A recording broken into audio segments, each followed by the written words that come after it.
Hare Krishna. Today is Ekādaṣī and we are preparing lunch at the ashram. We thought we'd videotape this for anyone who wants to learn how to make a very simple recipe of vegetable stew.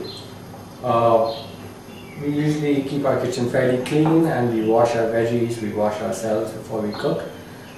Today's meal is going to be some cabbage, 2 medium-sized potatoes, a couple of tomatoes, 2 eggplants about this size, maybe half of this broccoli, and some pumpkin which I've already chopped up. This should feed about 5 people comfortably. And apart from that, we're going to use quinoa. So today being Ekādaṣī, we fast from grains and beans. Ekādaṣī is the 11th day of the lunar cycle. So twice a month we fast from grains and beans, which means no rice, no bread, no pulses like dals or lentils, no string beans, garbanzo beans, stuff like that. So in order to get a complete protein on Ekādaṣī, we use quinoa, which is actually a seed, so it can be had on Ekādaṣī. Another option is buckwheat or kasha that you can use. Of course, you can also drink milk, which gives you a full protein on Ekādaṣī. So cooking the vegetable stew is very simple. All you got to do, the basic principle is to chop vegetables up into pieces, put them in a pot with some ghee and spices and make it hot, and come back after 25 minutes and it's done. So we're going to first just chop our veggies and here we go.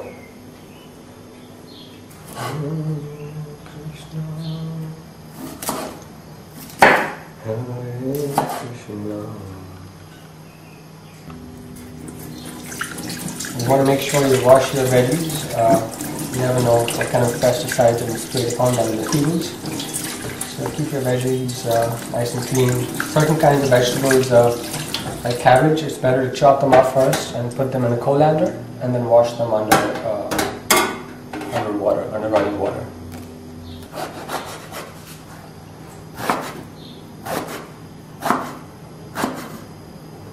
We prefer to leave the skins on the potatoes. They have a lot of nutrients, so you want to make sure you really wash the potatoes well.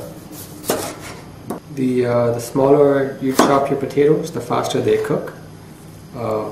So chop them appropriately according to your taste and the time that you have to cook.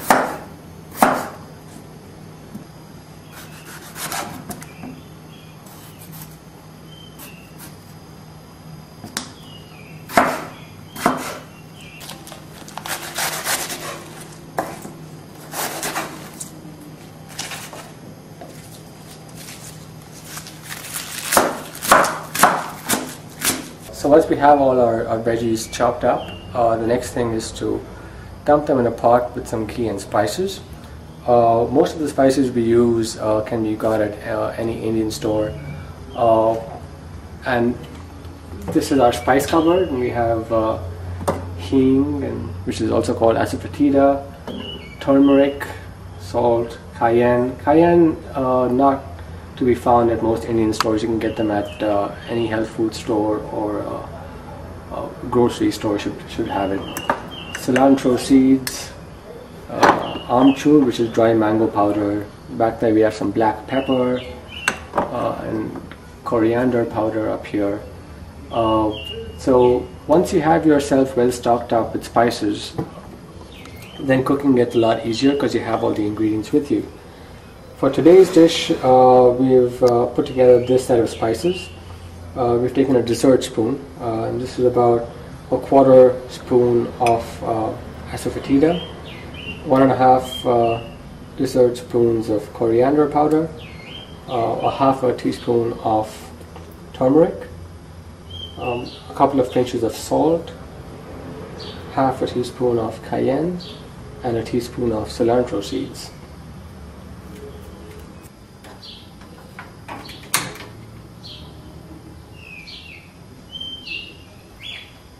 We use a pot with a fairly heavy bottom that prevents burning of food at the bottom.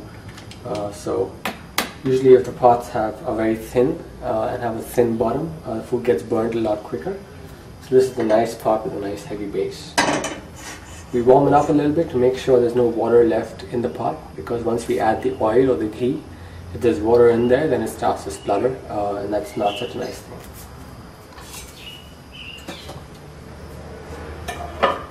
So our pot is very dry, we've wiped it dry, and we're going to add some ghee to it. And this is completely up to your taste.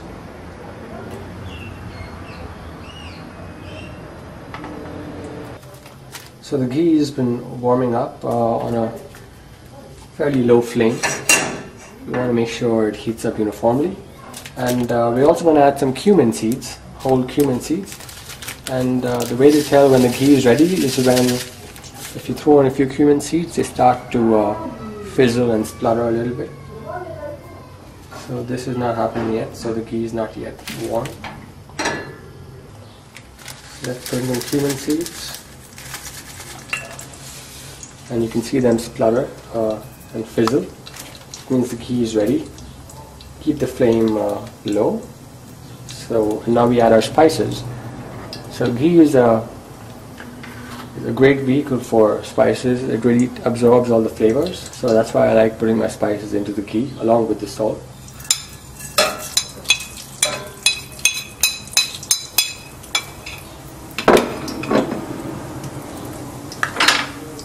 And just mix it around. Make sure the ghee gets the flavor of all the spices.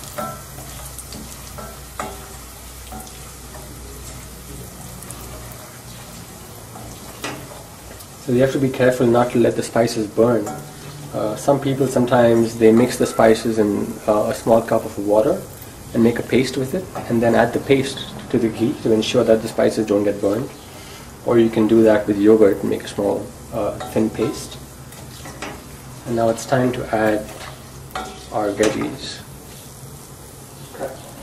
So the first thing we add is the vegetables that take the longest to cook. In this case, it's going to be the potatoes and pumpkins. So we add the potatoes and pumpkins, and we mix them up well. Let the spice ghee envelop them and let them soak in the spices of the ghee. And we let this cook for about a minute or two.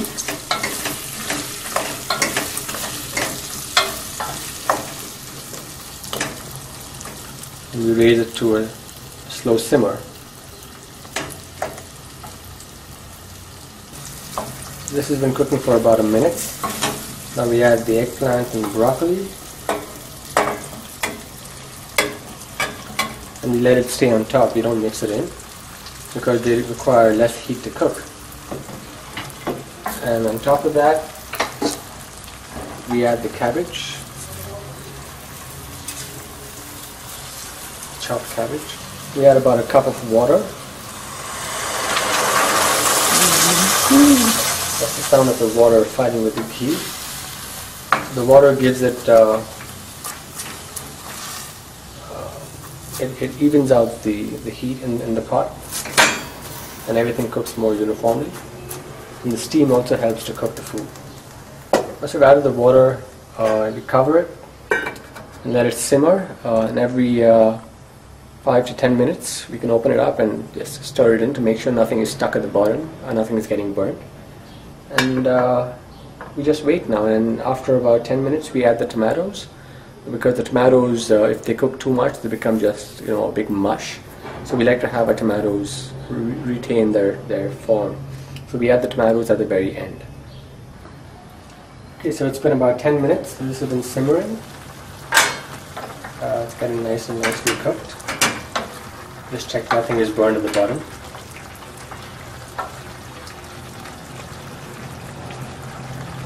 The pumpkins are getting soft. The potatoes are still a little hard, so we'll have to cook a little longer. And this is about a good time to add in the tomatoes and let them sit on top. As the tomatoes cook, they'll get softer and they'll release water.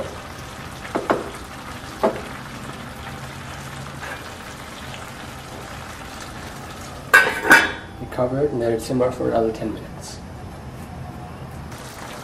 So it's been about 10 minutes since we added the tomatoes, or tomatoes if you prefer. And we're taking a look if everything's cooked. The potatoes seem just about right. The eggplant and broccoli are well cooked.